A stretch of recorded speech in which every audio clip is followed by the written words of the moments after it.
Hello, everyone. My name is Faith Harris, and I am the Executive Director for Virginia Interfaith Power and Light. I'm so happy that we're able to join today together with one of my mentors and friends and colleagues, Reverend Dr. John W. Kinney. Um, as we get started this morning, I want to recognize that we are on the land of the peoples of the Powhatan and Chickahominy. We make this land acknowledgement every week in order to just remind us that, of the really where we are, and to recognize that we're in a place that at one point actually belonged to another peoples, and we want to be mindful always of that. That we have a place, but their place is also, we're holding place for them as well. So we've entered into what we are naming as the season of generosity. Giving gifts is an important religious, cultural, and social convention representing our love for and celebrating our loved ones. And this season has many holidays, religious and non-religious. Christmas, Hanukkah, Kwanzaa are three examples of holidays where celebrations of this season that incorporate gift giving in some way as part of their observance. But here at Virginia Interfaith Power and Light, we also think of the beautiful gifts given to us by the earth as an expression of that love and a celebration of our lives too. We owe our lives to the earth as it provides water, oil, soil for making our lives possible and sustainable, providing food, providing sustenance, providing shelter. Our work at Virginia IPL is to raise the consciousness of faith leaders and other community leaders to this gift of life, and to encourage them to use their influence to protect the environment and to achieve justice for our neighbors. So today our conversation is with, as I said before, Reverend Dr. John W. Kinney, who is a retired distinguished professor from the Sam and DeWitt Proctor School of Theology at Virginia Union University. And he is also the pastor of the Ebenezer Baptist Church in Beaver Dam, Virginia. And Dr. Kinney has had a unique perspective on the idea of generosity and the concept of generosity and the theology behind what we talk about, what we mean when we're talking about generosity. But he also has connected this to his understanding of our relationship to the environment. And we thought it would be a great opportunity to have him on, to have a brief discussion that can help us dig deeper and really set the tone for this season of generosity and giving for all of us. So I'm going to start our conversation with Dr. Kinney, asking him to say a little bit about giving gifts as an important religious, cultural, and social convention, and how and why it represents love and celebration of our loved ones. Well, thank you. Thank you, Faith. And your question, I believe, is a foundational and fundamental question of how we function and operate in this world. Um, as as a man of faith, you mentioned different traditions that talk about giving, but my starting point is that creation was an act of giving. That if you study creation stories around the world in various traditions, all of them have the concept of a, a presence that brings life into being. And the character of that presence is such that that presence releases from the center of that presence to bring life into existence and to engender flourishing on the earth. From my Christian tradition, it says God will supply all your need. And if you look at it, the human being in the mythic narratives of creation in the biblical story was a 6-day creation. And For me, that is significant that God was so gracious and giving. God did not even bring you into existence till he had provided every resource for you that you might have the necessary things to flourish. And concomitant with the giving God, he then gave us the responsibility to be fruitful and multiply. And that for me is not just biological reproduction, it connects with the first story, but the second chronologically. I put you in the garden to cultivate it and guard it. In a very real sense, it's like the Creator saying, I have given to you. And when you live faithfully in what I have given to you, your presence will engender greater flourishing because you're a partner with me now.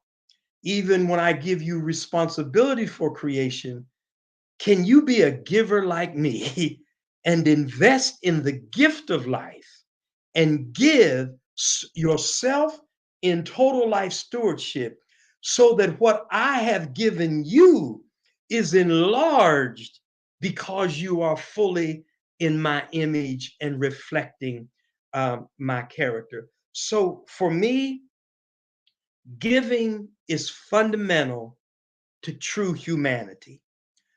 Giving is fundamental to authentic existence. When we really embrace the gift of the world and the self, Mm. when you really understand it, then my nature is to do what? To invest what is given because I understand the character of what is given. And now I participate in what is given by being a giver. Mhm. Yes, yeah, that's beautiful. I think also you made me think of the what I referred to in the beginning of the idea that the earth is constantly giving to us, right?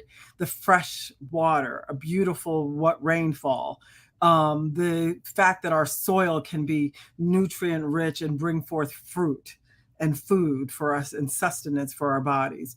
That brings forth trees that provide the oxygen for the air that we breathe, that everything around us and all aspects of our existence on this planet is an act of giving to us and providing and holding us up.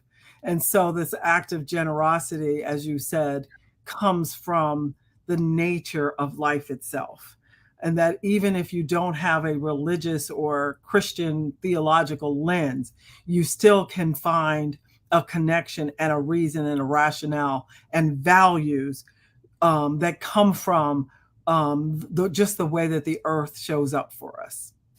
Oh, absolutely, Faith. I think you will remember, perhaps remember some years ago, where I wrote a piece, and I know because you were part of that process, where there was literally a poem, and I don't have it at my disposal, where it talks about everything in creation gives, Yeah. what the sun gives, what the moon gives, and how everything in creation exists in a mutual reciprocal process designed to continue to replenish and foster life. Yeah. Even the decaying process is really a part of the life producing process. And the real thing is that we are blessed to be of a created nature where we can be conscious participants in that reality. But it also raises the risk that we are in position to violate that reality. And Mm. my whole thesis in some way has been in our distortion rather than producing fruit, were seduced in believing that our value is in the fruit we take Mm. and not the fruit we produce. So Mm. therefore, we become takers.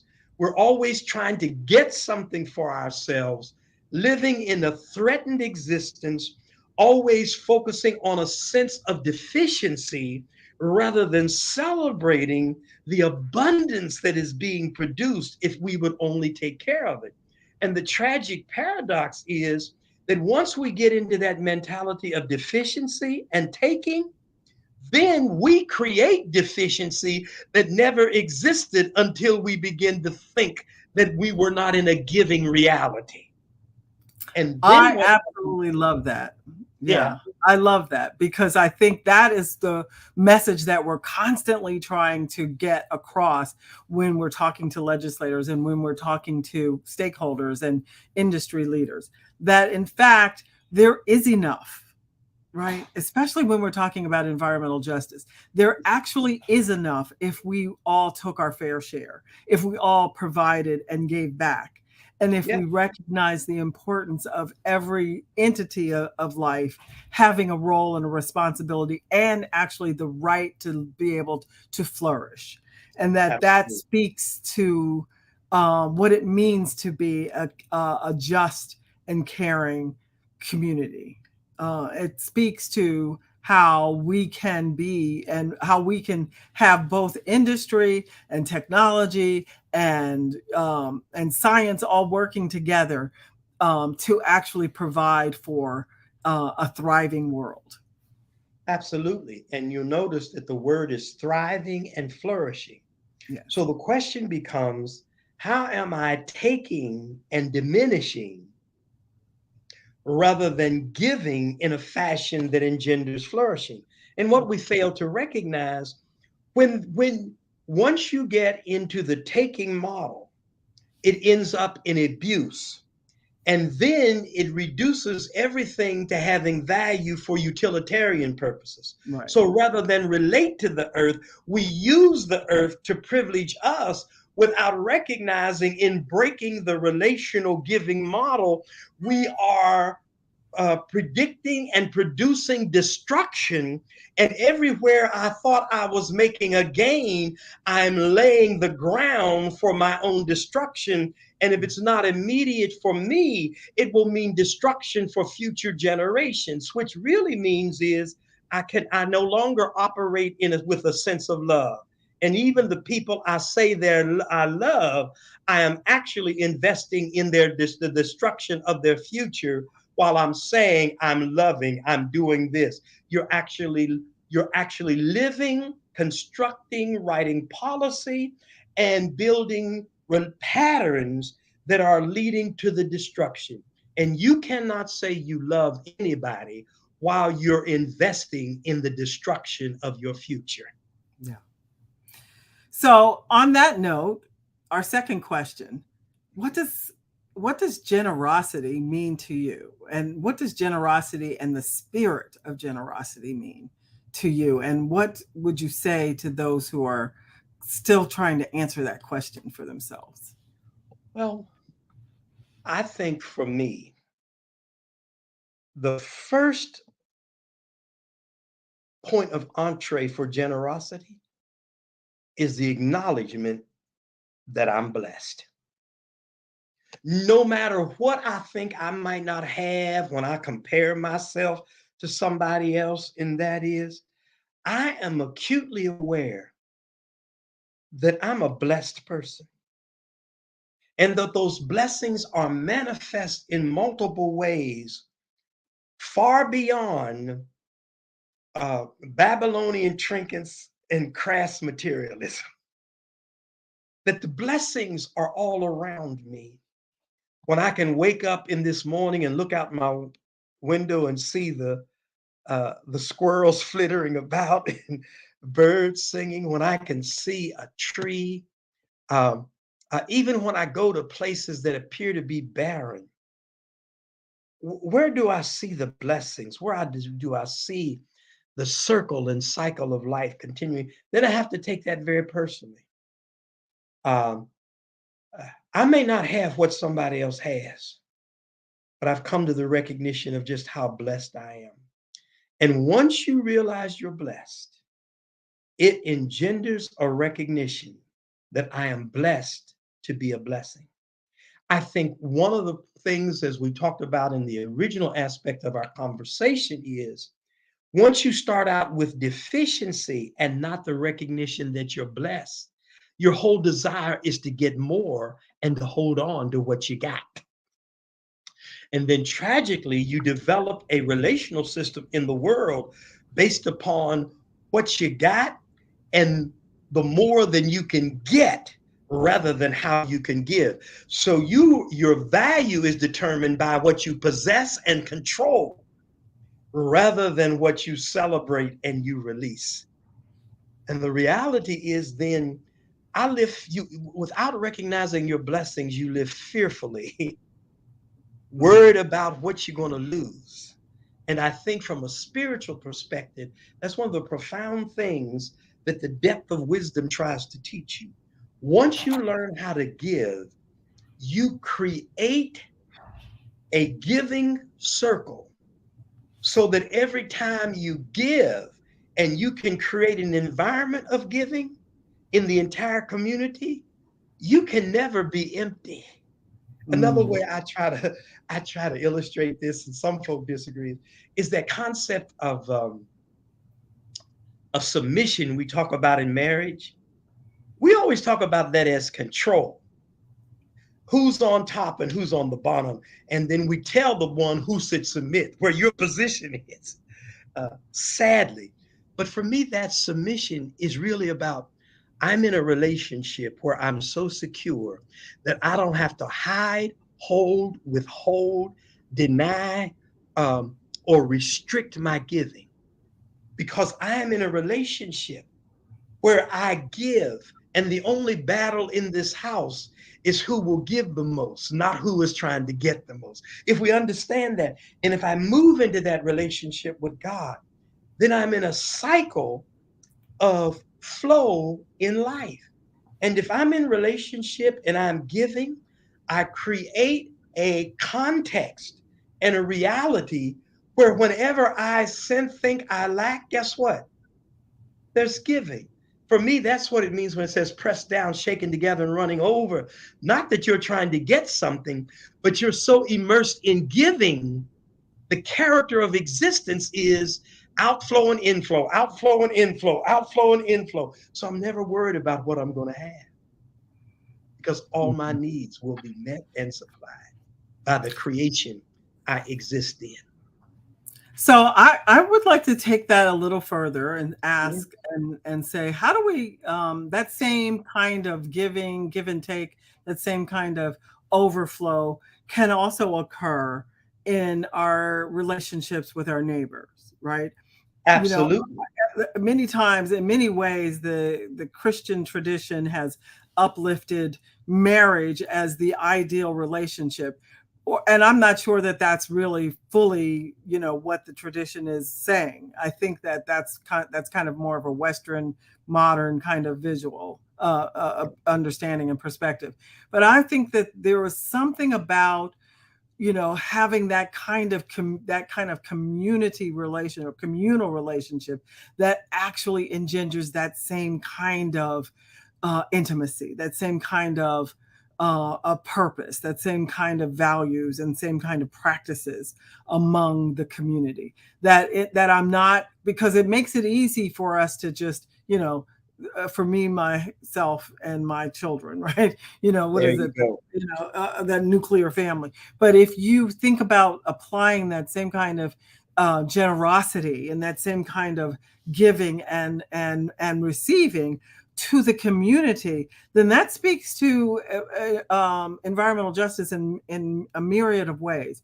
It really changes and turns it all up on its head, and actually gives us the potential and the values and the medium by which we can actually create a world that where environmental injustice is not part of the everyday parlance, right? It's not just because environmental injustice is baked into the system, right? Absolutely. And I think your observation is fundamental and is consonant with what I was even suggesting when you're using marriage as a model. The model is not just meant for your family because you can turn around and make that model as a model for the promotion of your household rather than the household of earth and all creation. It's just like what we do in the beginning when it says male and female, we make that uh, uh, categories of gender specification and sexual orientation rather than a call to authentic relationship where in our diversity we are moved together to achieve the flourishing. And I give you that responsibility. Bring life to this earth. In the other story, it's not good for you to function in isolation. And we says, and so he made you a partner. And so, oh, that's male and female. No, the fundamental theological issue is you are not made for isolation. So therefore, how do you begin to construct a world where you live relationally to engender flourishing in the earth? So the same principle that would apply to my house, I would apply it to how I relate to the community, how I relate to my neighbor, uh, and even how I relate to myself as a whole person. Love God, love neighbor, love self, and I think what we miss, love creation. Yeah. Because the tragedy is we have set a hierarchy of being between the human and the rest of creation. So the human is here and the creation is here. When God was trying to show you, I breathe into all of creation even before you entered it and were given the assignment to care for the blessing of creation. So you're not above creation. You walk in harmony and with creation. And it's tragic if you look at the history of religious traditions. Anybody who will start talking about walking in harmony with creation was deemed paganistic or polytheistic rather than radically monotheistic. In Africa, they talk about diffused monotheism. And diffused monotheism means that all of this is of God. All of this is of God. And therefore, when I go to the tree, I'm not worshiping the tree, but I have to acknowledge God has gifted me in the tree. So there, when I cut down a tree, I have to thank the tree for giving the God in them to help me build my house. And the other response is there's some things I don't cut down because I want them to flourish. Yeah. Or I begin to recognize if I cut down all of the rainforest, it will raise the incidence of lung cancer. I will not be able to breathe. And I thought I was just getting rid of something and reducing it for utilitarian purposes. And I was actually committing genocide, which would end up with my own suicide. And so the relational paradigm begins to show I am so connected with this. Violation of any aspect of this created order will eventually destroy me. Yeah. So the tragedy is that people who make the chaos and crisis created by environmental injustice a threat to their well-being, it is what the threat to your well-being is not that you might have to spend a little more money or lose a little profit. The threat to your well-being is that you're destroying that which is the very source of your well-being. You better learn how to give to it rather than constantly taking away from it. Yeah. So, last question.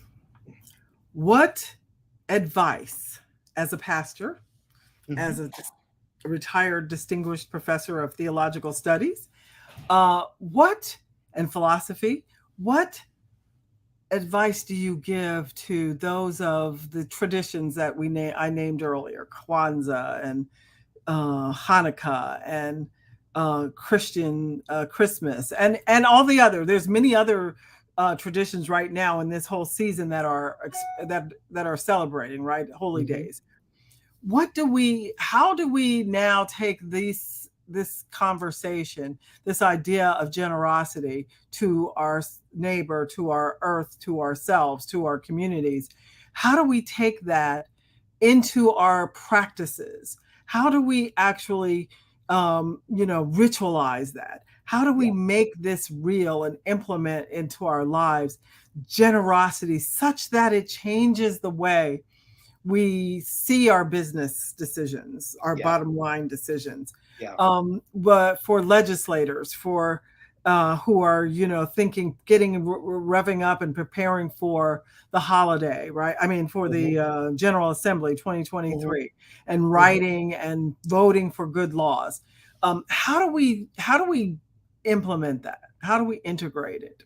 Yeah. What do you And give as part of advice? part of the things that I tried to talk about, that I view this season not as the end of the year celebration. It's the launching season. Mm, It's where I am entering into birthing, entering into the character of the birthing process. Because if you look closely at Jesus, and we look closely at Ubuntu and the recovery of community, or Sawabona, we see you and we assign value to you, including the earth. If this is my launch, I am laying the foundation that will govern my existence throughout the year. That mhm, my existence is located in this season where we give. And my giving is not just a giving to my house, nor is it giving as an expression of charity or crisis compassion, that I'm going to help some poor person. I'm going to donate to this one thing where I drop a penny. No, it really calls for a radical alteration of consciousness where I begin to understand that I have an opportunity to model the foundational principles of investing in life rather than taking from life. And investing in life is not just investing in my possessions and my privilege, but it's investing in the promise for all creation. mm, That somehow I can say today that I am a seed sower in my existence, that what comes from my living will not be burnt up fields where I used it up. And then after I used it up, I left it for those who had nothing. And I moved on to another fertile field, got everything I could, burnt it up. And I just moved and moved. And behind me is a trail of blood, death, and destruction. But today, in this season, happy Hanukkah, happy mhm, Kwanzaa, Merry Christmas. I commit myself to be a seed sower. I deposit into people, causes, and the earth that will help engender the flourishing of the earth and the emergence of the beloved community mm, intended by every one of these festivals. mm, That in the very real sense, this is not my giving season. This is my season where I commit to be a giver. mhm. Yeah, a season of generosity. A season of generosity. So I mentioned earlier that we are preparing for the General Assembly. And so I want to remind those who are listening and watching this that we have two training sessions coming up. If you want to learn how to lobby, if you want to learn more about the bills that we're prioritizing this year, you can join us on either December 8th or January 5th, for a training on lobbying and preparing a kind of a preview of what's going on with, we expect to go on with General Assembly. We have three bills that we're prioritizing, and we hope that you will offer your support to those. One is about adding a healthy community lens and some instructions and guidance for when communities and localities are doing their comprehensive planning. And the other two have to do with utilities disconnections, one related to extreme weather events and the other related to medical concerns. And so to extend and to expand the opportunities for people to prevent disconnection. And if they do find themselves in that situation, ways for them to get back connected without accruing, exorbitant fees. So we have those coming up in the next few weeks. And so I'm hoping to see the banner come across quickly. We also would love for you to join and receive our emails, join our email e-newsletter, so that you can participate and learn about all the things that are going on with Virginia IPL. And then, of course, we ask you to give. This is the season of giving, as they say. We just finished Giving Tuesday, and if you have, the generosity, and if this conversation has engendered, some sort of inspiration related to sharing of your wealth and sharing of your finances to support our ministry, we would be very grateful. I want to thank you, Dr. Kinney, Dr. John, Reverend Dr. John W. Kinney, for sharing in this conversation with me. It was delight, and it was a great time to kind of refocus our thinking about as we enter into this season, and it can become very stressful, and we can spend all of our time rushing around trying to find the perfect gift when we've already been gifted by the earth and by our lives, anything that's perfect. So we'll never find that perfect gift in the mall, but we will find it when we begin to invest in our lives on the level that we've been discussing, when we start giving because we've been blessed and because we have been gifted life. Dr. Kinney, one last statement you'd like to make before we sign off? No, it's simply just to simply say, to be faithful, full faith leads to a full existence. Mm-hmm. Full existence leads to an overflow. Mm-hmm. The evidence of being full is not that you're capped at the brim.